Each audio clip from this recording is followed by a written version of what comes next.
Nkese P.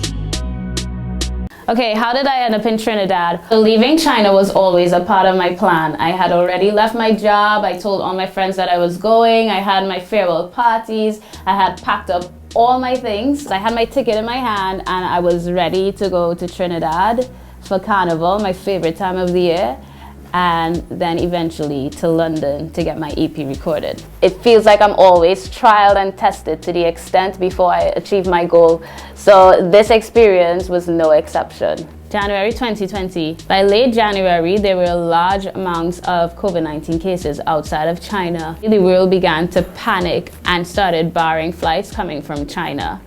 My flight back home to Trinidad had a layover in the United States, and when they decided that they too would bar flights coming from China, my flight was unfortunately cancelled. I just went into a frantic panic. Trinidad government the next day issued a statement saying that no one coming from China is allowed to enter the country unless they spent 2 weeks outside of China for the incubation period. I was just crushed and I felt trapped.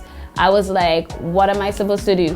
Where am I supposed to go? I'm just supposed to hop on a plane, go live in some foreign country for 2 weeks and stay there? And quite frankly, yes, that is what I had to do.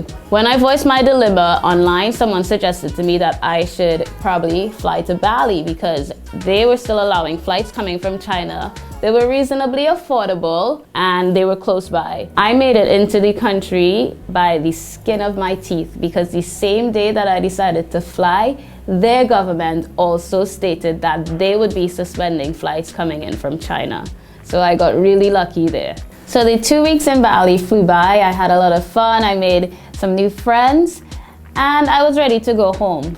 So I arrived at the airport and they told me that I could not board the plane. And I was like, what? They told me that I was 14 days exact and I had to be 15 days or more in order to get back home. So they basically told me to come back in another week and I had to buy another ticket.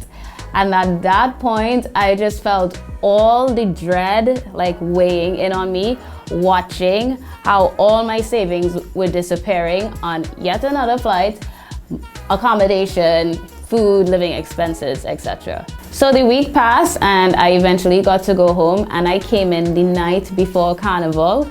So unfortunately, I did not have the time nor the funds anymore to officially play in a band. But I went out for Carnival Monday and I still really enjoyed myself. Then it was off to London to record my EP. At that time in the UK, there were only about 50 cases of COVID-19 and it was not as serious over there. And I was not ready to let yet another flight go down the drain. But God had other plans for me and yeah, that flight did end up going down the drain because I ended up missing that flight because they changed it. By then, I just felt so frustrated and I was wondering, like, is this a sign that I was just meant to stay put in China? But I told myself, no, I worked too hard for this and I literally took my last cent and spent it on another flight to go to London. I would love to say it was smooth sailings from then on, but no. On my way to London, I had a layover in New York. And when I got to the check-in counter, all the staff of that airline decided to go home. And you guessed it, I ended up missing that flight too. I just remember sinking to the floor in JFK Airport, numb and in tears because I was just like, no way did this happen again. I took to my family chat and I was just like, mommy, daddy, Noami, he's my brother, I give up, I give up because there is no way this could be real. How is it that I just cannot get to London? Luckily, I have family in New York.